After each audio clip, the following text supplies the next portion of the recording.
বাংলাদেশের রাজনীতিতে খালেদা জিয়াকে আলাদা করে চেনা যায় তার সিদ্ধান্তের দৃঢ়তায়। স্বৈরশাসক এইচ.এম. এরশাদের অধীন ১৯৮৬ সালের নির্বাচনে প্রতিদ্বন্দ্বী শেখ হাসিনা অংশ নিলেও খালেদা জিয়া সে পথে যাননি। আপোষের বদলে সংগ্রামকেই বেছে নিয়েছিলেন তিনি। সময় তার সিদ্ধান্তের যথার্থতা প্রমাণ করে।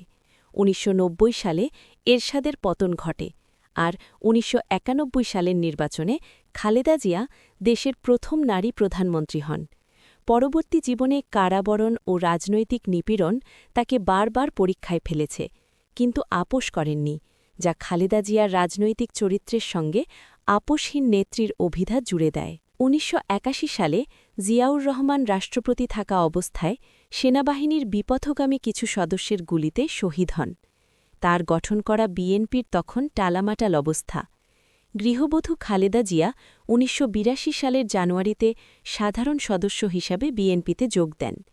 ১৯৮৩ সালের মার্চে দলের ভাইস চেয়ারপারসন এবং ১৯৮৪ সালের অগাস্টে দলের চেয়ারপারসন নির্বাচিত হন।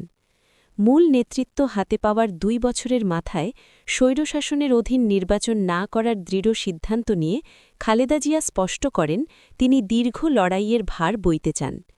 এরশাদের পতনের আন্দোলন বেগবান করতে ৭ দলীয় জোট নিয়ে রাজপথে নামেন তিনি। এ সময় তার দল থেকে একের পর এক নেতা ভাগিয়ে নেন এরশাদ।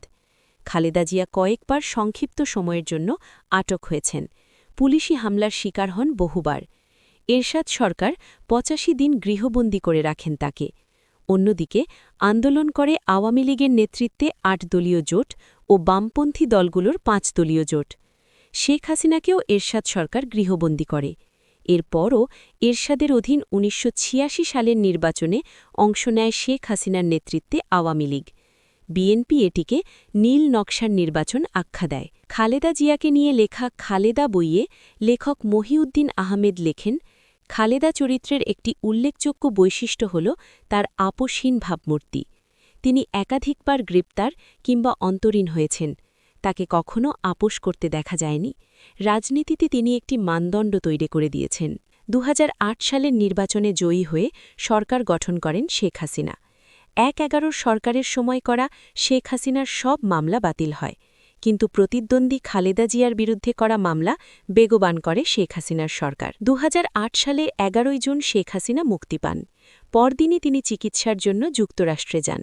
তখনও খালেদা জিয়া জেলে ছিলেন। রাজনৈতিক মহলে আলোচনা ছিল যে শেখ হাসিনা বিদেশে যাওয়ার পর খালেদা জিয়াকেও বিদেশে চলে যাওয়ার জন্য চাপ দিয়েছিল তৎকালীন সেনা সমর্থিত সরকার, কিন্তু তাতে রাজি হননি খালেদা জিয়া। ২০০৮ সালের ৮ই ফেব্রুয়ারি বিশেষ জজ আদালত সাবেক প্রধানমন্ত্রী খালেদা জিয়াকে ৫ বছরের কারাদণ্ড ও অর্থদণ্ড দেন। ওই দিনই তাকে কারাগারে নিয়ে যাওয়া হয়। ২০২০ সালের ২৫শে মার্চ কোভিড মহামারীর সময় শর্ত সাপেক্ষে তার সাজা স্থগিত করে সরকার, যাতে তিনি বাসায় থেকে চিকিৎসা নিতে পারেন। তবে এটি পূর্ণ মুক্তি ছিল না, তিনি আসলে বন্দীই ছিলেন। ছাত্র গণ অভ্যুত্থানে গত বছরের ৫ই আগস্ট শেখ হাসিনা সরকারের পতনের পর পূর্ণ মুক্ত হন খালেদা জিয়া।